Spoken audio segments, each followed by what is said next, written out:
नमस्कार, मैं हूं आपके साथ मयंक। देखिए आज 1 तारीख है और जो सबसे बड़ी खबर इस वक्त ईरान से आ रही है वो है ईरान के राष्ट्रपति के इस्तीफे को लेकर।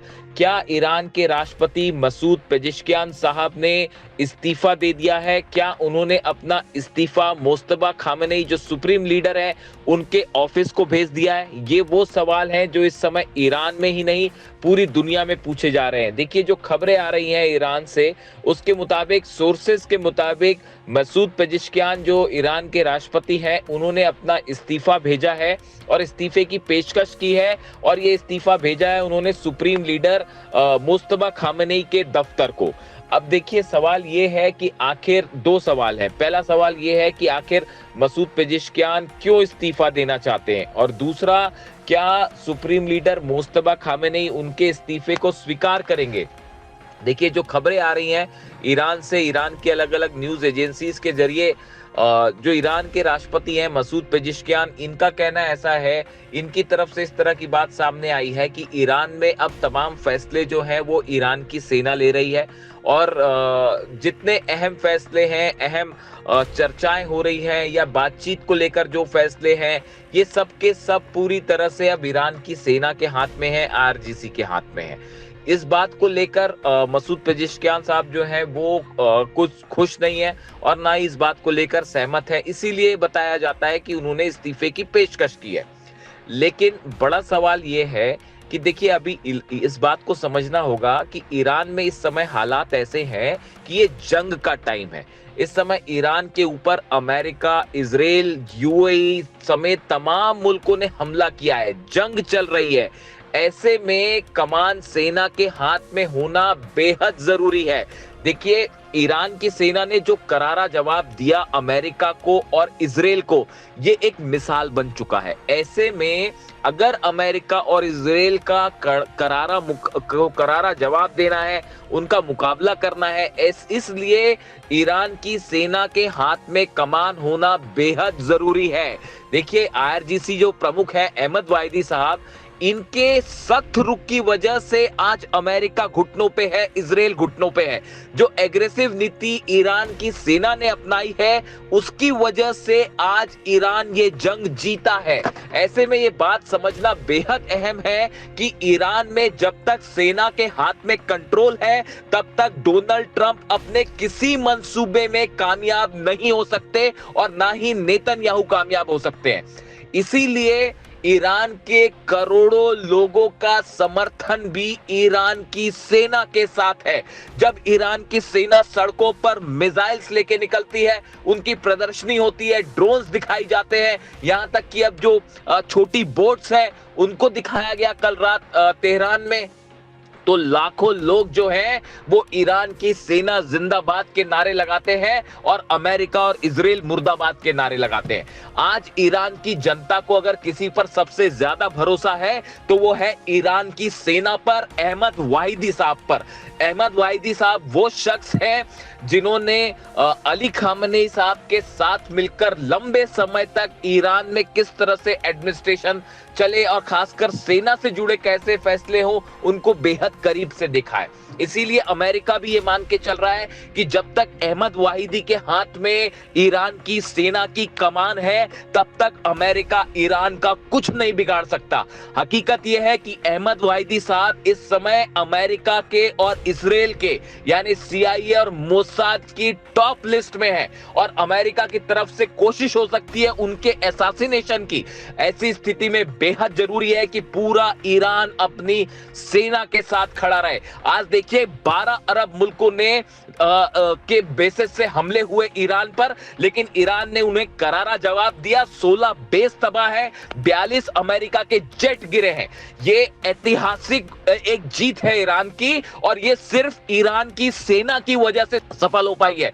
देखिए ईरान के सुप्रीम लीडर अली खामेनेई साहब ना सिर्फ रिलीजियस लीडर थे बल्कि वो सेना के भी प्रमुख थे।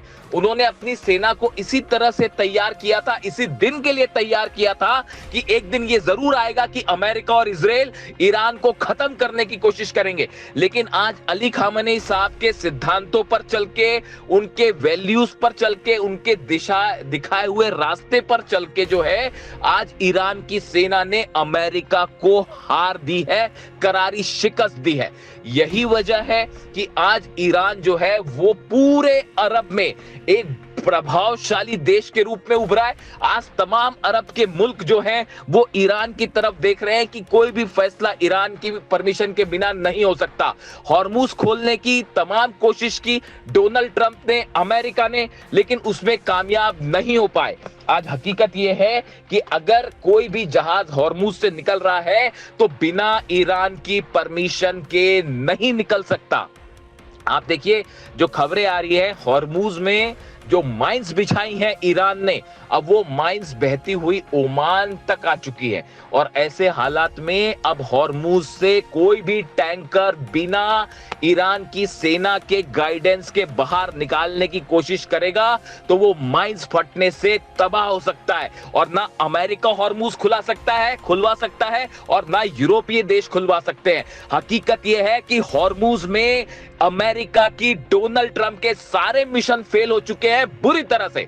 देखिए अभी हाल ही में एक बैठक हुई कंट्रोल रूम में अमेरिका में, जिसमें डोनाल्ड ट्रंप ने ये कहा कि मैं बड़ा फैसला लेने वाला हूं। 3 बैठकें हो चुकी हैं लेकिन डोनाल्ड ट्रंप कोई फैसला नहीं कर पाए। उसकी वजह है कि डोनाल्ड ट्रंप अच्छे से जानते हैं कि अगर हॉर्मुज में किसी तरह का ऑपरेशन किया तो हजारों की संख्या में अमेरिका के सैनिक मारे जाएंगे। एक बड़ा प्लान तैयार हुआ है। अमेरिका के जितने जनरल्स हैं उन्होंने डोनाल्ड ट्रंप के सामने एक प्रस्ताव रखा, एक प्लान रखा है जिसमें कि हॉर्मुज में ग्राउंड ऑपरेशन करने की भी तैयारी, खार्ग आइलैंड पर, केशम आइलैंड पर, लारक आइलैंड पर ग्राउंड ऑपरेशन अगर किया जाता है तो कैसे किया जाएगा इसका प्लान रखा था। लेकिन उसके बाद भी इस प्लान को स्वीकृत नहीं किया गया। परमिशन देने से डोनाल्ड ट्रंप डर रहे हैं क्योंकि कई एक्सपर्ट ये बताते हैं कि ग्राउंड ऑपरेशन हुआ तो आईआरजीसी सेना का गुस्सा भयंकर है और उसके सामने बहुत बड़ी कैजुअलिटी हो जाएगी, अमेरिका के सैनिकों की, और मौत के घाट उतार दिए जाएंगे। ऐसे हालात में डोनाल्ड ट्रंप अगर आज किसी तरह का ग्राउंड ऑपरेशन करने से डर रहे हैं तो इसका पूरा क्रेडिट जाता है ईरान की सेना को, ईरान के सेना के प्रमुख को। देखिए कई यूनिट्स हैं जिसमें ईरान की सेना को डिवाइड कर दिया गया जो मोज़ाइक प्लान था उसके तहत, और आज ईरान की सेना अलग अलग यूनिट्स पे काम कर रही है। ड्रोन्स के जरिए हमले हो रहे हैं, मिसाइल्स के जरिए ईरान की सेना लगातार हमले कर रही है। ये प्लान पूरी तरह से डिवाइड किया गया है कि कौन कैसे काम करेगा। इन सूरत हाल में अब ईरान के लिए ये बेहद जरूरी है कि ये मुश्किल का वक्त है और ऐसे मुश्किल की घड़ी में पूरे ईरान को एकजुट रहना होगा। देखिए ईरान ने एक इतिहास रच दिया है और थोड़े ही समय बाद ऐसा लगता है कि वो घड़ी भी आ जाएगी जब अमेरिका को अपनी सेना को हॉर्मुज से लेकर वापस लौटना पड़ेगा। सारे जहाज लेकर डोनाल्ड ट्रंप वापस भागेंगे अमेरिका, वरना पूरी दुनिया की इकोनॉमी हिल जाएगी। ऐसे में ये बहुत ऐतिहासिक जीत हो सकती है ईरान की कि लाख कोशिश की अमेरिका इजराइल ने लेकिन ईरान को नहीं झुका पाए और पहले जंग में हारे, फिर हॉर्मुज की भी जंग हारने की कगार पे खड़े हुए हैं। और देखिए जहां तक न्यूक्लियर डील का सवाल है, तमाम कोशिशें हो रही हैं। ईरान ने साफ कर दिया है कि हम किसी भी सूरत में अपना यूरेनियम नहीं देंगे, ना ही न्यूक्लियर प्रोग्राम पर झुकेंगे। ये एक बड़ा स्टैंड आज ईरान ले पा रहा है, तो इसके पीछे सबसे अहम भूमिका है ईरान के वो करोड़ों सैनिक जो अपने देश के लिए जान कुर्बान करने को तैयार है। ये हौसला, ये हिम्मत, ये ताकत पूरी दुनिया देख रही है। आज इमाम हुसैन के सिद्धांतों पर चलते हुए, खामेनी साहब के सिद्धांतों पर चलते हुए, करबला से सीख लेते हुए ईरान की सेना ने आज दुनिया के सबसे शक्तिशाली देश अमेरिका को झुका दिया है और इसका पूरा क्रेडिट ईरान की सेना और उसके बहादुर जवानों को जाता है। ऐसे में ईरान के तमाम राजनेताओं को इस समय ईरान की सेना के साथ खड़े होना चाहिए। अगर उनका साथ देते हैं तो आने वाले वक्त में इतिहास भी याद करेगा कि सबसे मुश्किल घड़ी में अपने दम पर अकेले ईरान ने सबसे बड़े शक्तिशाली देश को झुका दिया, उसे घुटनों पर ला दिया। इसीलिए देखिए अब हालात ये है, जो खबरें आ रही हैं ईरान से कि भले मसूद पेजेश्कियान साहब ने इस्तीफे की पेशकश की हो, लेकिन मुस्तफा खामेनी उसे स्वीकार करते हैं या नहीं करते हैं, ये उन पे डिपेंड करता है, क्योंकि सारे फैसले मुस्तफा खामेनी साहब लेंगे। यहाँ ये बात भी साफ करना जरूरी है कि ईरान में मुस्तफा खामेनी के बीच में और अहमद वाहिदी साहब जो सेना प्रमुख है, इनके बीच में बहुत अच्छा समन्वय है। दोनों एक दूसरे से सलाह मशविरा करके फैसले ले रहे हैं। यही वजह है कि ईरान अपने हर फैसले पे मजबूती के साथ खड़ा हुआ है। ईरान की जनता भी सेना के साथ खड़ी हुई है। ऐसे में हर फैसला लेने में ईरान की सेना को पूरा फ्री हैंड दिया जाना चाहिए। और ना सिर्फ वहां की जनता तो साथ है ही, जितने पॉलिटिशियंस हैं, नेता हैं, उनको भी ईरान की सेना के साथ खड़ा होना चाहिए। ऐसा तमाम एक्सपर्ट्स मान के चल रहे हैं। देखिए, इसके अलावा एक और अहम खबर है, अमेरिका का एक और ड्रोन जो है वो फारस की खाड़ी में मार गिराया गया है। देखिए, पिछले कुछ दिनों के अंदर 4 से 5 ड्रोन गिर चुके हैं, 2 जेट्स को निशाना बनाया जा चुका है। ये पिछले 4-5 दिन की खबरें हैं। अब देखिए, माना ये जा रहा है, एक्सपर्ट से बता रहे हैं कि जिस गति के साथ अमेरिका के ड्रोन्स बार बार ईरान में घुसने की कोशिश कर रहे हैं, अंदर आ रहे हैं, ये बड़े स्तर पर जासूसी हो रही है।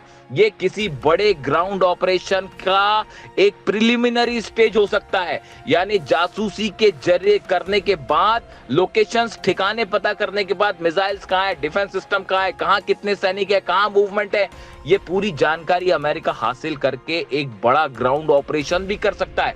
अगर ईरान ने यूरेनियम नहीं दिया, न्यूक्लियर प्रोग्राम पर सहमति नहीं बनी, तो इस फ्रस्ट्रेशन में एक बार फिर से हमले की कोशिश हो सकती है। इससे भी इंकार नहीं किया जा सकता। ये जो बार बार जासूसी ड्रोन्स अंदर आ रहे हैं, MQ-9 रिपर ड्रोन्स अंदर आ रहे हैं, जिन्हें हालांकि ईरान ने मार गिराया अपने डिफेंस सिस्टम से, लेकिन जिनकी संख्या बता रही है कि एक बड़ा ऑपरेशन भी हो सकता है और डोनाल्ड ट्रंप कभी भी वो फैसला कर सकते हैं, जिसका करारा जवाब देने के लिए ईरान की सेना तैयार है। तो इस समय हालात ये है कि पूरा ईरान एकजुट खड़ा हुआ है।